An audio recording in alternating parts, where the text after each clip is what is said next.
আসসালামু আলাইকুম শিক্ষার্থী বন্ধুরা, তোমরা যারা 2023 সালের এসএসসি পরীক্ষা দিচ্ছ তোমাদের জন্য আজকে বাংলাদেশের ইতিহাস ও বিশ্ব সভ্যতার বিষয়টির জন্য কয়েকটি টিপস শেয়ার করব, যে টিপসগুলো তোমাদের জন্য 100% ভাবে পরীক্ষায় A+ পাওয়ার জন্য উপযুক্ততার সাথে নিজেকে তৈরি করতে সাহায্য করবে।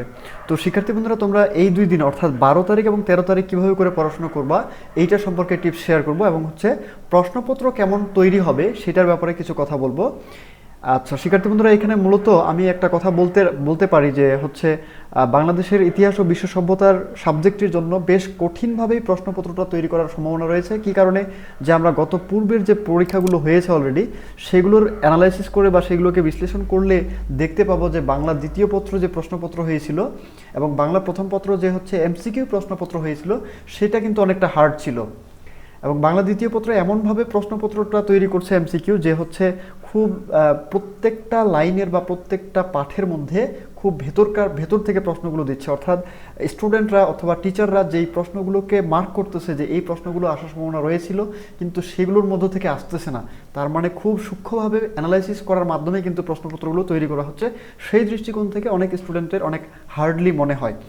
তো এখন ব্যাপারটা আমরা ইতিহাস ও বিশ্ব সভ্যতার সাবজেক্টের মধ্যে চলে আসি। যে প্রথমেই আমরা বলবো যে এই সাবজেক্টটির জন্য আমরা দ্বিতীয় অধ্যায়ের পেজ নাম্বার 11-এ চলে যাব। তো দ্বিতীয় অধ্যায় থেকে সৃজনশীল প্রশ্ন 100% ভাবে মাস্ট বি কমন থাকবে, ঠিক আছে? অবশ্যই প্রশ্ন সেখান থেকে তৈরি হবে। এবং দ্বিতীয় অধ্যায়ের যে মূলত 11 পেজের তোমাদেরকে আমি কথা বলবো ভাস্কর্য শিল্প নিয়ে। তো এইখানে এই অংশটা যদি আমরা পড়তে চাই বা পড়ি তাহলে একটু মনোযোগ দিয়ে দেখো যে এইখান থেকে প্রশ্নগুলো কিভাবে তৈরি করতে পারবে বা তোমরা কিভাবে করে পড়াশোনা করবা এই 2টা দিনে। হ্যাঁ, যেমন এখানে কথা হচ্ছে ভাস্কর্য নিয়ে। ভাস্কর্য শিল্পে মিশরীয়দের মতো প্রতিভার ছাপ আর কেউ রাখতে পারেনি। তাহলে এই কথাটাই যদি প্রথমে এমসিকিউ দিয়ে দেয় যে ভাস্কর্য শিল্পে কারা সর্বপ্রধান ছিলেন? মিশরীয়রা। আচ্ছা, মিশরীয়রা যে ভাস্কর্য শিল্পে প্রধান ছিলেন কিভাবে করে তারা ভাস্কর্য তৈরি করতেন অথবা ভাস্কর্য অথবা মূর্তিগুলো কিভাবে করে তৈরি করতেন? তো এখানে ব্যাপকতা, বৈচিত্র্য ও ধর্মীয় ভাবধারায় প্রভাবিত হয়ে, ঠিক আছে, এগুলো।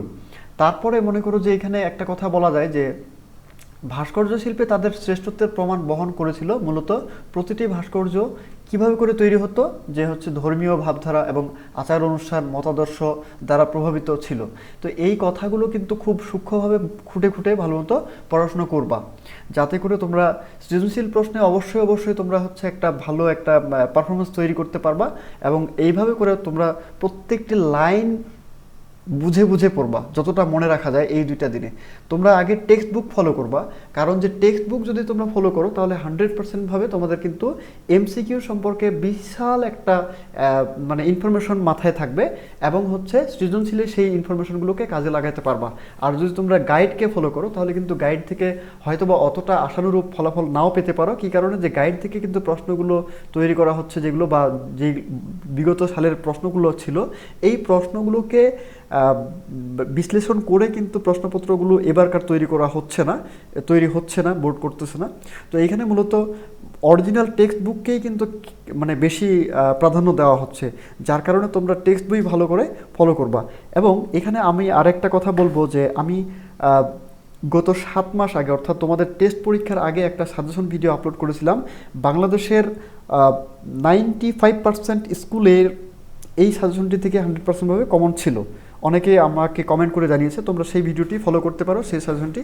এবং সেই সাজেশনটির লিঙ্কটি আমি এই ভিডিও ডিসক্রিপশন বক্সে দিয়ে দিয়েছি এবং অথবা তোমাদের এই ভিডিওর ইন্ট স্ক্রিনে অর্থাৎ ভিডিওর শেষে দেখবে যে অলরেডি স্ক্রিনে তোমাদের একটা নোটিফিকেশন চলে আসবে, ঠিক আছে? স্ক্রিনের মধ্যে ভেসে আসবে, সেটাতে ক্লিক করলে ওই সাজেশনটিতে ক্লিয়ার চলে যাবা।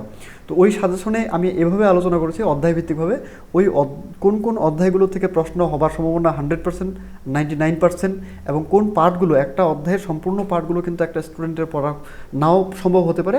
তো তোমরা এই 2টা দিনে ওই পার্টগুলো পড়াশুনো করলে তোমরা অবশ্যই সেখান থেকে প্রশ্ন কমন পেয়ে যাচ্ছ। আমি একবারে ড্যাম শিওর, ঠিক আছে? এরপরে আর কিছু বলার নাই আসলে। তোমরা চাইলে সেই সাজেশনটি ফলো করতে পারো। এবং তোমরা পরীক্ষায় এইভাবে করে মানে আমি যে কথাটা বললাম যে হচ্ছে প্রত্যেকটি বিষয় বা প্রত্যেকটি খুঁটিনাটি বিষয় অরিজিনাল বা টেক্সট বুক থেকে বুঝে শুনে পড়াশোনা করে মাথায় ইনফরমেশনগুলো নিয়ে পরীক্ষা দিতে যাবা।